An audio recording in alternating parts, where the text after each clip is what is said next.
Let's talk about the late former President Ramon Magsaysay, but not just a former president, but also as a World War II veteran.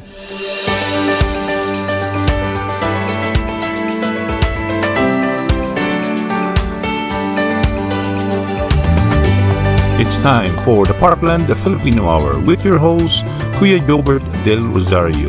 The Parkland Filipino Hour is aired every first Sunday of the month over the Rock 98.5 radio station in Yorkton, Saskatchewan. Here again is your host, Kuya Gilbert Del Rosario. He was born in Iba, Zambales in 1907, a province in the western Luzon in the Philippines. When Japan invaded the Philippine Islands, he was working as an automobile mechanic in Florida Blanca in the province of Pampanga in the Philippines. He joined the motor pool of the Philippine Army 31st Infantry Division, which was trapped on the Bataan Peninsula in the early of 1942. But he was able to avoid capture. He became one of the founders of the resistance group of the Western Luzon Guerrilla Forces with the rank of captain. Through the end of the war, he led actions against Japanese occupation forces at Sawang, San Marcelino, Zambales. When the U.S. forces landed at Zambales in 1945, the Western Luzon Guerrilla Forces had grown to 10,000 members, and Magsaysay's men played an instrumental part in pre-invasion attacks.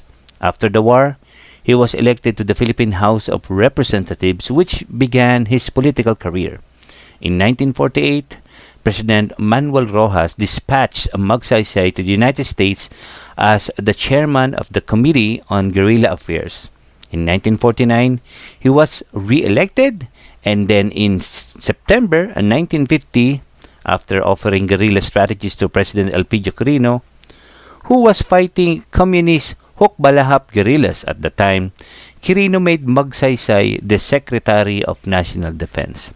And then in June 1952, he toured the United States and Mexico. In February in 1953, he resigned as the Secretary of National Defense in preparation of a political campaign for presidency, which he won in November of that same year, 1953, and become the 7th President of the Philippines. His popularity and stern anti-communist stance earned him support from the U.S. government. In the realm of foreign policy, his presidency was best known for the founding of the South Asian Treaty Organization in 1954. Domestically, it was remembered for agrarian reforms and for being one with minimal corruption. And then in 1955, his foreign ministry successfully negotiated a new reparations agreement with Japan, which greatly reduced burdens on the Japanese. In 1957, the C-47 aircraft in which Magsaysay was a passenger unfortunately crashed on the mountains of Manunggal in Balamban, Cebu, while he was traveling from the capital of Manila towards Cebu City, killing all but one, that is the newspaperman Nestor Mata, of a total of 25 aboard the plane. About 2 million people attended Magsaysay's burial ceremony at the Manila North Cemetery in Santa Cruz, Manila, and not in the libingan ng mga bayani, even though he was a war veteran. Even though President Magsaysay is the one who renamed the public memorial cemetery into the now libingan ng mga bayani, and that was in the year 1954. President Magsaysay is the third president to be buried in the Manila North Cemetery.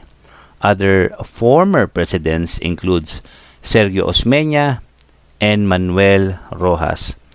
also includes historian Epifanio de los Santos and celebrity icon Fernando Poe Jr. Were also buried in the Manila North Cemetery. This has been the Parkland Filipino Hour. I'm Kuya Jobert, leaving you all a message. Filipino ka, ipagsigawan mo, sipag at tiyaga, puhunan mo. God bless.